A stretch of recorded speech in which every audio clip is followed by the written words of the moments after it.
प्रथम सामुएल 1 अध्याय 19 पद। प्रभुंक लोक माने सामुएलकर जन्म को प्रकार थिला, केमिति जन्म हेले, पुणी जन्म हेला परे तांको माता हान्ना सदाप्रभुंक निकटरे समर्पण कले कि नाई, उत्सर्ग कले कि नाई।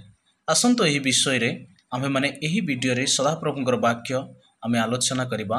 सामुएलकर जन्म विषय रे आमे आलोचना करिबा। प्रभुंक लोक माने ता पर दिन प्रभात रे इल्काना उठी अपना परिवार सह सदाप्रभुंकर उपासना करी अपना गृह रामा को फेरीगले।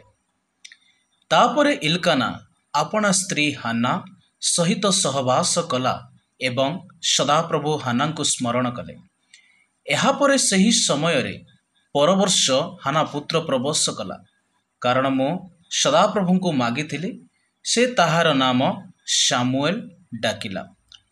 एहापरे प्रभुंक लोक माने इल्काना ओ ताहार परिवार सदाप्रभुंक उद्देश्य रे बलिदान ओ अपना प्रतिज्ञा पूर्णता करबाकू गले, किंतु हाना गला नाही एवं से अपना स्वामी को कहिला, बालक स्तन्यपान छाड़िला परे मु ताकू नहीं जिबे।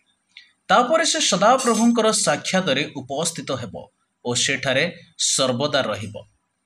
तापरे तार स्वामी इल्काना ताकू कहिला, जहा तुम्हे उत्तम भाव ताहा कर, पिलाटी स्तन्यपान त्याग करिबा पर्यंत एठारे रुह।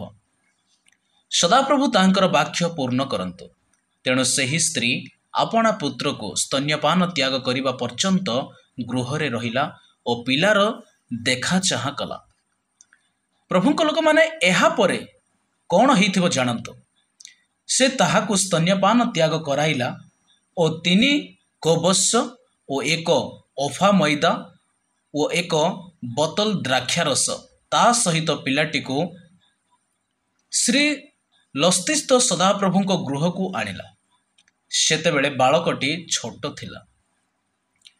तहिरे सेमाने सदाप्रभुंक उद्देश्य रे नैवेद्य रूपे गोवत्स बध कले ओ बालक को एली निकट को आनिले। तापरे हान्ना एलियों को कहिला, महाशय मु वास्तव रे सही स्त्री लोक जे कि तुम्ब आगरे छिड़ा हेउथिला ओ सदाप्रभु को प्रार्थना करुथिला। मु एही बालक निमंते प्रार्थना करिथिली आउ सदाप्रभु मते मंजूर करिसंते। सेथिपाई वर्तमान मु तांको सदाप्रभुंक सेवा करिबा पाए उत्सर्ग करुछि। से जावत जीवन सदाप्रभुंक उपासना करिबो। एहा परे से माने सेठारे सदाप्रभुंक आगरे प्रणाम कले।